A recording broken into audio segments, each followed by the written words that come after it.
Hello दोस्तों, आज की वीडियो में जानेंगे श्रिम्प मैन्युफैक्चरिंग के एक स्टॉक के बारे में जिसको बजट 24 के बाद सबसे ज़्यादा बेनिफिट मिल सकता है। बजट 24 में गवर्नमेंट ने अनाउंस किया है श्रिम्प फार्मिंग, प्रोसेसिंग और एक्सपोर्ट नाबार्ड यानी national bank for agriculture and rural development से फैसिलिटेट होगी। इस वीडियो में जिस कंपनी को एनालाइज करेंगे वो है Avanti feeds. Company aquaculture feed में है, ऑपरेशनल है और कंपनी का 50% मार्केट शेयर है। कंपनी 1993 में स्टेब्लिश हुई थी। कंपनी के बिजनेस वर्टिकल्स है shrimp feed manufacturing, shrimp manufacturing and export और कंपनी का थाई यूनियन ग्रुप के साथ टेक्निकल कोलैबोरेशन है। अवंती फीड्स की सब्सिडीज हैं Avanti frozen foods private limited और स्विशमैन export and import private limited. इसके अलावा कंपनी के एनर्जी प्रोजेक्ट्स भी हैं जो है 3.2 megawatt wind mill projects, 17.2 megawatt gas based independent power projects with 49.9% stake और 16 megawatt hydro power projects with 25.88% stake. Company के मेन बिजनेस वर्टिकल्स हैं हैचरी फार्म्स, फीड्स और फ्रोजन। श्रिम्प फीड्स की 5 प्रोसेसिंग यूनिट्स हैं with annual capacity of 7,75,000 metric tonne. की market area है India, Sri Lanka और Bangladesh. Frozen shrimp की 2 मैन्युफैक्चरिंग यूनिट्स हैं with annual capacity of 22,000 metric ton और की मार्केट एरिया है USA, Europe, middle east, Korea, Japan और चाइना। हैचरी में 2 टोटल कैपेसिटी यूनिट्स हैं 600 million post larva per annum.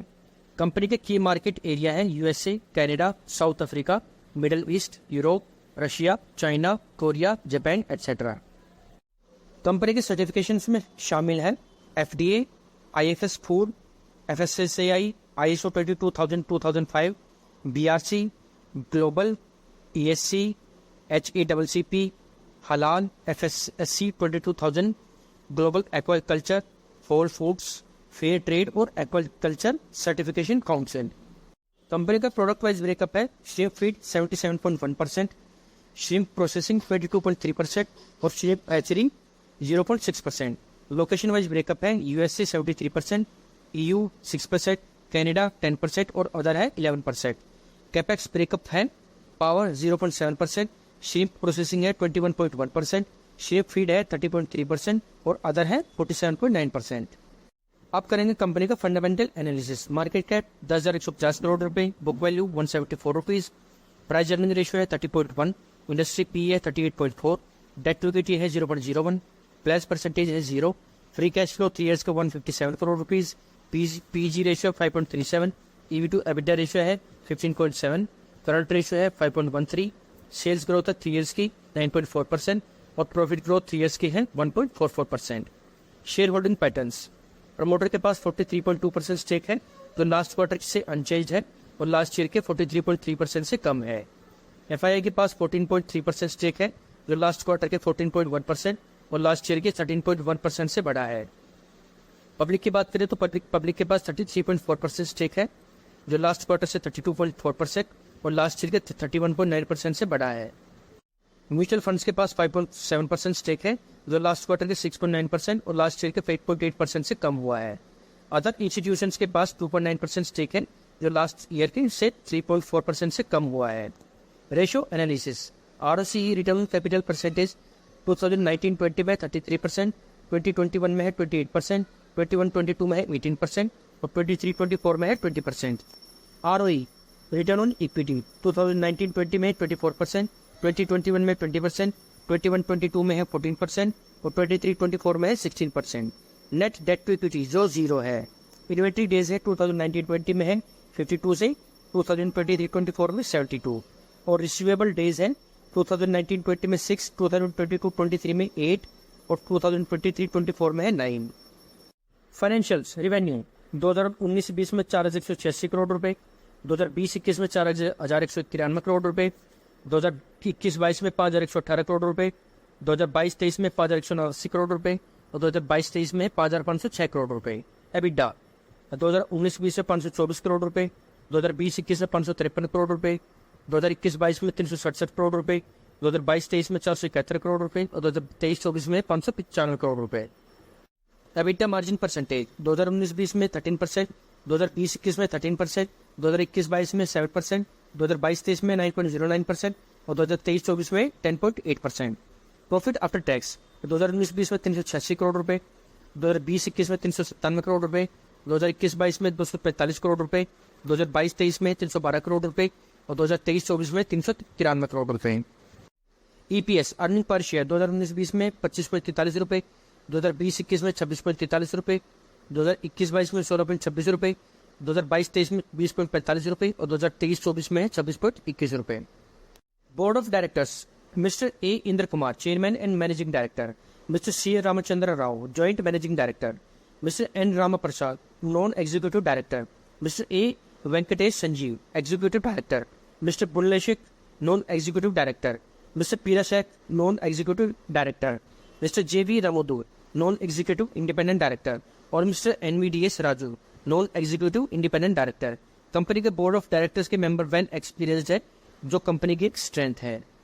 अब जानते हैं अवंती फीड्स की अपॉर्चुनिटीज के बारे में। Increase global demand for seafood, continuously seafood consumption बढ़ने से कंपनी के प्रोडक्ट की डिमांड भी बढ़ी है। Health awareness, sea food health benefits के अलावा एक अल्टरनेट भी है रेड मीट का, जिससे कंपनी के प्रोडक्ट की डिमांड भी बढ़ी है। Rising middle class purchasing power, income बढ़ने से हेल्दी प्रोडक्ट की डिमांड भी मिडिल क्लास लोगों के बीच बढ़ी है, जिनमें से शेप भी एक ऑप्शन है। डोमेस्टिक मार्केट पोटेंशियल, इंडिया में डोमेस्टिक मार्केट में सी फूड और पर कैपिटा श्रिम्प कंजप्शन की डिमांड बढ़ने की एक्सपेक्टेशन है, जिससे अवंती फीड्स को भी फायदा मिल सकता है। गवर्नमेंट सपोर्ट, 2025 तक marine products export development authority का गोल है 1 lakh crore in marine products, जिससे अवंती फीड्स को भी फायदा मिलेगा। Innovation and product development, company के पास एक अपॉर्चुनिटी है to develop new products for existing customer and to increase presence in international market, जो कंपनी के लिए एक स्ट्रेंथ बन सकती है। और e commerce and new distribution channel adoption, company online sales channel, home delivery और लेटेस्ट चैनल रूट से अपनी रीच एक्सपेंड कर सकती है, जो कंपनी के लिए एक मेजर अपॉर्चुनिटी हो सकती है। अब जानते हैं कंपनी के रिस्क के बारे में। क्लाइमेट रिलेटेड रिस्क, कंपनी की हैवीली डिपेंडेंसी है फेवरेबल क्लाइमेट कंडीशंस पर। फ्लड और क्लाइमेट चेंज से कंपनी पर नेगेटिव इम्पैक्ट हो सकता है। Productivity cost and disease, shift disease से कंपनी की प्रोडक्टिविटी कॉस्ट बढ़ने के साथ साथ कंपनी के लॉस भी बढ़ सकते हैं, जो कंपनी के लिए एक रिस्क है। मार्केट वोलेटिलिटी, इंटरनेशनल मार्केट में प्राइस वोलेटिलिटी और फॉरेन एक्सचेंज करेंसी से फ्लक्चुएशन से कंपनी के पे नेगेटिव इम्पैक्ट पड़ता है। External factors, high inflation, geopolitical tension और जियोपॉलिटिकल कॉन्फ्लिक्ट्स जैसी सिचुएशन से कंपनी की प्रोडक्टिविटी और कंपनी के प्रॉफिट पर नेगेटिव इम्पैक्ट होता है, जो कंपनी के लिए एक मेजर रिस्क है। Traceability and point management, company को प्रोडक्टिविटी बढ़ाने के लिए स्ट्रिक्ट ट्रेसेबिलिटी और साइंटिफिक पॉइंट की रिक्वायरमेंट होती है। किसी भी तरह का फेलियर कंपनी के लिए रिस्क हो सकता है। R&D नीड्स, कंपनी का फोकस है बिना डिजीज वाले श्रिम्प की मैन्युफैक्चरिंग करना, जिसके R&D पर कंपनी ने ह्यूज इन्वेस्टमेंट किया है, जिसमें अगेन फेलियर होने पर कंपनी को एक हैवीली रिस्क हो सकता है। और इंपोर्ट डिपेंडेंसी, कंपनी की ह्यूज डिपेंडेंसी है इंपोर्ट SPF ब्रूट स्टॉक पर, जिससे कंपनी को रिस्क है अगर इंटरनेशनली कार्गो मूवमेंट में किसी भी तरह के रिस्ट्रिक्शंस आती है तो। Global demand outlook, shrimp market 2032 तक $130 बिलियन की हो जाएगी with 6.6% CAGR from 22 to 32। Peer comparison on basis of price to earning ratio, market cap, promoter holding percentage, sales percentage, ROCE percentage और ROE percentage। कंपनी के peers है Apex Frozen, Waterbase और Coastal Corporation, जिनका peer analysis है। P ratio लो है Avanti feeds का 27.99 और high है कोस्टल कॉर्पोरेशन का 91.3। मार्केट कैप लो है कोस्टल कॉर्पोरेशन का 413 करोड़ रुपीस और हाई है अवंती फीड्स का 10,140 करोड़ रुपए। प्रमोटर होल्डिंग परसेंटेज हाई है अपेक्स फ्रोजन में 72.62% और लो है कोस्टल कॉर्पोरेशन में 41.86%। सेल्स परसेंटेज लो है -23.7% और हाई है कोस्टल कॉर्पोरेशन का 59.67%। ROC का परसेंटेज हाई है अवंती फीड्स की 19.63% और लो है वाटर बेस की -0.9%। ROE परसेंटेज हाई है अवंती फीड्स का 15.1% और लो है वाटर बेस की -1.9%। तो ये था आज का एनालिसिस। उम्मीद है आपको आज की वीडियो इन्फॉर्मेटिव लगी होगी। इसी तरह की वीडियो के लिए प्लीज चैनल को सब्सक्राइब करना, वीडियो को लाइक, शेयर और कमेंट करना।